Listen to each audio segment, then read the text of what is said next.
की इस वीडियो में लोग देखने वाले हैं कक्षा 10वीं की गणित का प्रश्नावली 2.2। तो प्रश्नावली 2.2 का हम दूसरा सवाल देख रहे हैं।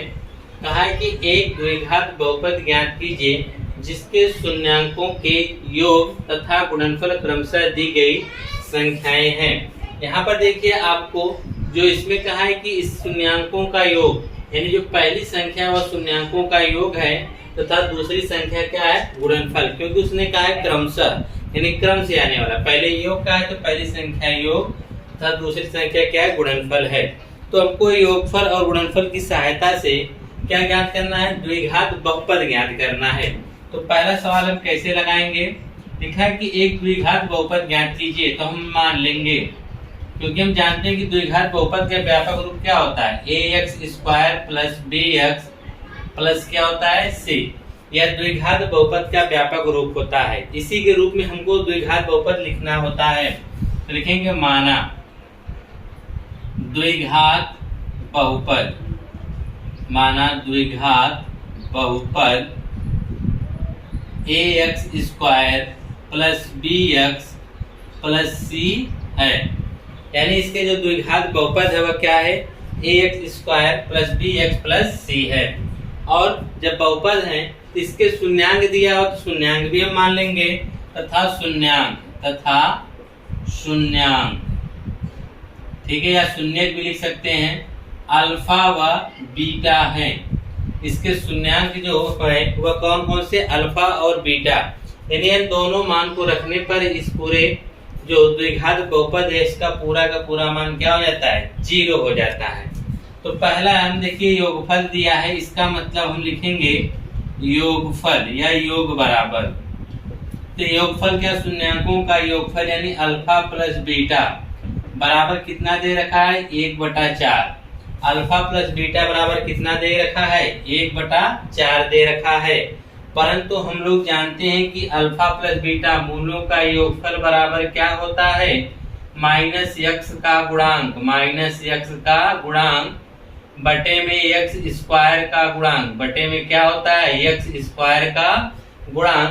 तो अगर हम देखेंगे कि x का गुणांक क्या है तो आप ध्यान पूर्वक देखिए, x का गुणांक को हम लोगों ने b से व्यक्त करते हैं और x² का गुणांक जो होता है वह a से, यानी x के बगल में जो होगा वह x का गुणांक कहलाएगा, x² के बगल में जो होगा वह x² का गुणांक कहलाएगा। ठीक है, तो इसका मतलब यह हो गया कि -b/a, अल्फा प्लस बीटा क्या रख सकते हैं -b/a बराबर 1/4, यानी योगफल बराबर तो ये हमको मिल गया। अब गुणनफल की अगर हम बात करें तो गुणनफल चलिए इधर लिख देते हैं कि गुणनफल बराबर, तो गुणनफल बराबर देखिए हमको क्या पता होता है, इसको हटा देते हैं। गुणनफल ये होता है अल्फा इंटू बीटा बराबर अचर पद यानी c/x² यानी a हो जाएगा। तो अल्फा इंटू बीटा बराबर c/a हो गया। या हम इस प्रकार से भी लिख सकते हैं कि अल्फा इंटू बीटा का मान क्या दे रखा है -1 दे रखा है। तो अल्फा बीटा बराबर क्या होता है c/a बराबर -1/1 लिख सकते हैं। तो अब आप यहाँ ध्यान पूर्वक देखिएगा, यहाँ पर हमको b/a मिला है, यहाँ पर c/a मिला है।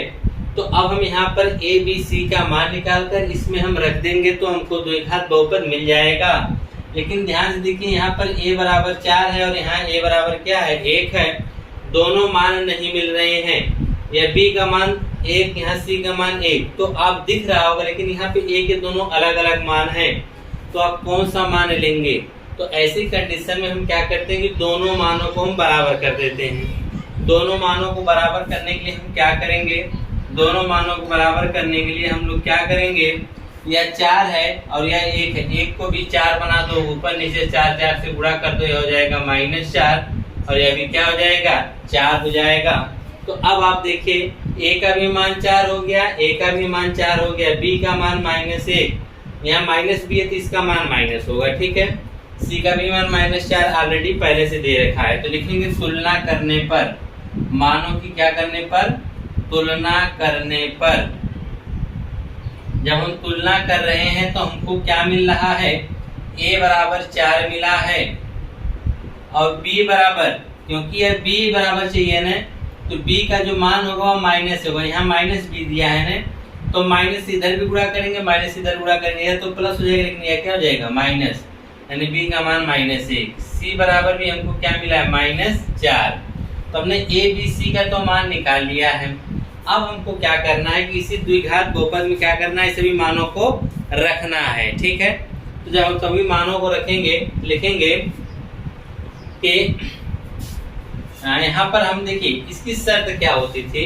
इसकी शर्त यही हुआ करती थी कि इसका जो योगफल हो उसके x माइनस x के गुणांक माइनस x का गुणांक और योगफल की क्या होना चाहिए, x स्क्वायर के योगफल की क्या होना चाहिए बराबर।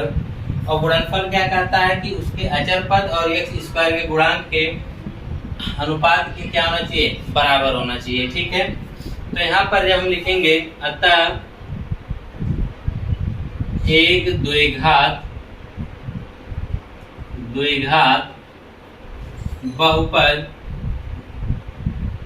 बहुपद जिसमें सभी शर्तें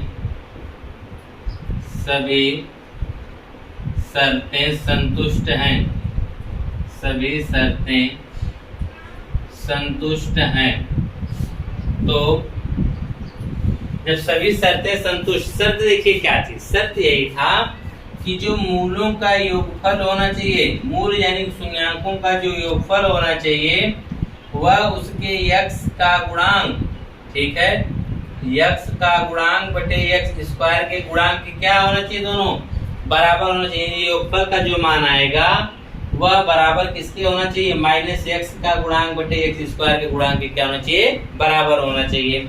इसी तरह से गुणनफल में भी कहता है कि गुणनफल जो होना चाहिए वह c बटा a यानी अचर पद और x स्क्वायर के गुणांक के अनुपात की क्या होना चाहिए बराबर होना चाहिए। ठीक है, इन दो चीजों को अगर हम ध्यान में रखेंगे तो आपका क्वेश्चन आसानी से लग जाएगा। पहला क्वेश्चन आपको लगने में समय लगेगा, लेकिन इसके बाद आप बहुत आसानी से लगाएंगे। तो a यहाँ पे देखिए ना, a है, a की जगह यहाँ पे क्या दिया है 4, तो यहाँ लिखेंगे 4x स्क्वायर। ठीक है, b की जगह -1 दिया है, b की जगह हम प्लस यहाँ दिया है, प्लस माइनस माइनस हो जाएगा, और 1 की जगह x करेंगे तो x ऑलरेडी है तो यहाँ पे x हो जाएगा। ठीक है, और यहाँ पे माइनस प्लस माइनस माइनस हो जाएगा, c की जगह क्या लिखेंगे 4, तो हमारा जो बहुपद आएगा वह कितना आएगा 4x square minus x minus 4 आएगा। ठीक है, यही हमारा क्या कहलाएगा बहुपद कहलाएगा। ठीक इसी प्रकार से हम दूसरा भी लगा सकते हैं। तो दूसरा लगाने देखिए हमको पूरा नहीं लिखना पड़ेगा, देखिए हम यहाँ से लिख सकते हैं ऐसे। ठीक है, ये सब में रहेगा कि द्विघात बहुपद ax स्क्वायर प्लस bc है, शून्य का अल्फा व बीटा है, तो इसका योगफल कितना दे रखा है, करड़ी में 2 दे रखा है। तो यहाँ पर करड़ी में 2 दे रखा है तो माइनस योगफल क्या होगा -b बटा a होगा, तो ये हो जाएगा -2 बटा में क्या 1 कर देंगे। ठीक है, अब उसी तरह से गुणनफल की अगर हम बात करें, यहाँ से मिटा देते हैं इसको। ठीक है, चलिए अब गुणनफल की अगर हम बात करें, अल्फा इंटू बीटा बराबर कितना दे रखा है 1/3 दे रखा है। ठीक, यहाँ पर भी क्या लिख देंगे 1/3, यानी अल्फा इंटू बीटा का जो मान होता है किसके c बटा a होता है।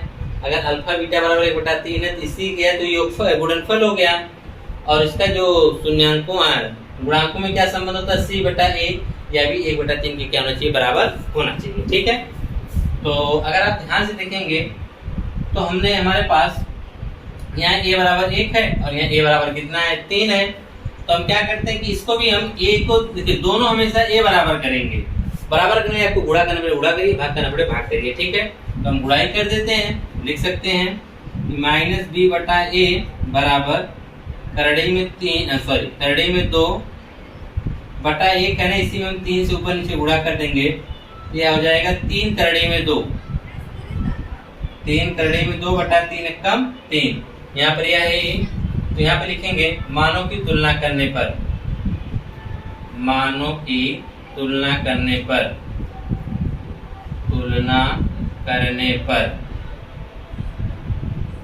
जब तुलना करेंगे तो a बराबर देखिए क्या मिलेगा, यहाँ पर भी a बराबर 3 है, यहाँ पर भी a बराबर 3, a बराबर 3, b बराबर यहाँ -b है, ध्यान दीजिएगा यह -b है और यहाँ पे इसका मान प्लस में है, यह माइनस हो जाएगा -3 करड़ी में 2, और c बराबर हम देखेंगे तो c बराबर हमको क्या मिलेगा 1 मिलेगा। ठीक है। अब उसके बाद जब हमको ये एबीसी का मान मिल गया है और एबीसी का जो मान मिला है वह द्विघात बहुपद के नियम का पालन करके मिला है, लेकिन अतः एक द्विघात बहुपद जिसमें सभी शर्तों क्या है संतुष्ट है, हमने उसको सभी शर्तों के क्या किया है संतुष्ट करा दिया है। तो बहुपद क्या होगा, ये बहुपद यहाँ थोड़ा सा चेंज हो जाएगा। तो बहुपद चेंज होगा ए की जगह क्या दिया है 3 तो जाएगा 3x², ठीक है। बी का मान माइनस दिया इसलिए यहाँ ऑलरेडी हम क्या लगा देंगे माइनस लगा देंगे। करड़ी में 3x, करड़ी में 3 करड़ी में 2 दिया है x लगा देंगे, तो 3 करड़ी में 2 इंटू x, यहाँ हो जाएगा 3 करड़ी में 2 इंटू x। और c का मान प्लस में 1 है तो यहाँ पे प्लस में हम c का मान 1 रख देंगे। ये आपका द्विघात बहुपद बन गया है, ठीक है। इसी प्रकार से हम तीसरा वाला लगाएंगे, तो सीधी सी बात है यहाँ से मिटाएंगे इसे। देख रहे हैं आप लोग कितने आसानी से जो सब कुछ हमने लिखा हुआ है वही आपका रहेगा, ठीक है। बस इतने ही हमको मिटाना है, बाकी सारा प्रोसेस एक जैसा है। पहला योगफल दिया है तो अल्फा बीटा का मान क्या हो गया 0, ठीक। अगर ये 0 हो गया तो इसका भी मान क्या होगा 0/1 लिख सकते हैं, ठीक है। 0/0 नहीं लिखेंगे, क्या लिखेंगे जिसका ना कुछ उसके बटा में 1 लिख देंगे, ठीक है। उसी प्रकार से यहाँ पे दे रखा है गुणनफल, गुणनफल कितना दिया है करड़ी में 5, तो हम करड़ी में 5 करेंगे, इसके बटा में क्या लिख देंगे 1 लिख देंगे।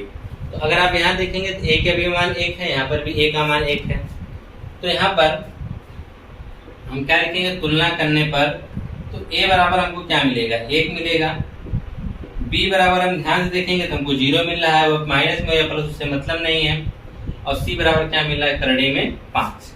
तो जब सभी मानों को संतुष्ट करेगा तो a एक जगह क्या है x, एक यहाँ एक का गुणा करेंगे तो हमको सिर्फ x² ही मिलेगा, ठीक है। b का मान 0 तो यह 0 हो जाएगा, c का मान करड़ी में 5, करड़ी में 5 यहाँ पे हम क्या लिख सकते हैं करड़ी में 5, यानी x² प्लस करड़ी में 5 होगा, ठीक है। उसी प्रकार से आप लोग यह चौथा और छठवां आराम से कर लेंगे, ठीक है। आइए हम आपको पांचवा बता देते हैं, ठीक है। आप लोग क्या करिएगा चौथा और छठा वाला कर लीजिएगा, ठीक है। जैसे आप प्रोसेस बता रहे हैं सेम इसी तरह से लगेगा, इसमें कोई अंतर नहीं है, देख रहे हैं। तो थोड़ा सा आपको चेंज करना है और आसानी से आप सवाल लगा ले रहे हैं, ठीक है। क्या दिया है चौथा योगफल दे रखा है -1/4, ठीक। यहाँ पर भी -1/4, माइनस से माइनस कट गया तो b/a बराबर क्या आ गया 1/4। गुणनफल का भी मान क्या दे रखा है 1/4, यहाँ पर भी 1/4। मानों की जब तुलना करेंगे तो a बराबर भी 4, a बराबर भी 4, तो लिख दीजिए a बराबर 4। b बराबर की अगर हम बात करें तो b बराबर हमारा 1 दिया हुआ है, c बराबर भी 1 दिया हुआ है। तो सभी मानों को जब संतुष्ट कर रहा है सर तो बहुपद क्या बनेगा a की जगह क्या है 4, यहाँ हो जाएगा 4x², ठीक है। फिर उसके बाद क्या है b का मान 1 है, यहाँ b का 1 रखेंगे तो 1x होगा, सिर्फ x लिखेंगे, ठीक है, प्लस x। और c का भी मान 1 है तो +1 कर देंगे, ठीक है। तो इस प्रकार से हमने आपको दूसरे का 1, 2, 3 और 4 सवाल बता दिया है। चौथा और छठा क्वेश्चन आपके लिए छोड़ दिया है, आप लोग इसी तरह से लगा लेंगे, कुछ है नहीं इसमें, ठीक है। तो मिलते हैं आपसे नेक्स्ट वीडियो में नए टॉपिक के साथ। धन्यवाद।